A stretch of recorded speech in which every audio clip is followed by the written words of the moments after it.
சமம் தமம். சமம் மனக்கருவி கட்டுப்பாடு, தமம் பார்த்தீங்கன்னா புறக்கருவி கட்டுப்பாடு. அதாவது நம்ம வந்து இந்திரியங்களை யூஸ் பண்ணி நம்ம காரியம் செய்யறதுல கட்டுப்பாடு. இப்போ நம்ம ஒரு விஷயத்த பார்க்குறோம்னா நம்ம பார்த்த உடனே பார்த்தீங்கன்னா ஆட்டோமேட்டிக்கா அது ரிலேட்டடான எமோஷன் தான் ஃபர்ஸ்ட் பாப்பப் ஆகுது. அதுக்கப்புறம் தான் அதோட அறிவு வந்து நிற்கிது. அந்த எமோஷனும் பார்த்தீங்கன்னா ரெண்டு வகைப்படும். ஒன்று வந்து சாந்த விருத்தி, இன்னொன்று கோர விருத்தி அப்படின்னு சொல்லுவாங்க. அதாவது சாந்த எண்ணங்கள், கோர எண்ணங்கள் அப்படின்னு நீங்க சொல்லலாம். அது அருவானது, ஆனால் நான் அதை ஃபீல் பண்ணலாம்.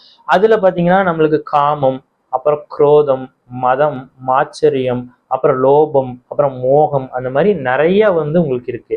இப்போ நீங்க வந்து அந்த எமோஷன்ஸ்ல நீங்க காரி ஆட்டும் போது பாத்தீங்கன்னா அவங்க புத்தி வந்து பேக் சீட் எடுத்துக்கும். அதாவது புத்தி இன்வால்வே ஆகாது. ஏன்னா புத்தியோட டிசைனே பாத்தீங்கன்னா எமோஷனா இருக்கும்போது அது வேலை செய்யாது.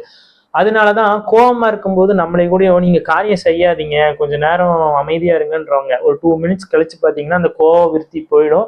அப்புறம் நம்ம கிளாரிட்டியா யோசிச்சு பண்ணிக்கலாம். அதேதான் இவங்க சொல்றாங்க. நீங்க கோவமா இந்த எமோஷன்ஸ்ல இருக்கும்போது எந்த காரியமும் செய்யாதீங்க. அப்ப ஆட்டோமேட்டிக்கா பாத்தீங்கன்னா உங்களுக்கு தமம் வந்துடும். நீங்க காரியம் செய்யாத போதே புறக்கட்டுப்பாடு வந்துடும். இல்ல நான் புறக்கட்டுப்பாடு நீங்க எக்ஸசைஸ் பண்ணீங்கன்னா மனக்கட்டுப்பாடு ஆட்டோமேட்டிக்கா வந்துடும். அதனால இது ரெண்டுமே பாத்தீங்கன்னா ஒன்னு சார்ந்ததுதான். நீங்க இதை எக்ஸசைஸ் பண்ணா அது வந்துடும், அதை எக்ஸசைஸ் பண்ணா இது வந்துடும்.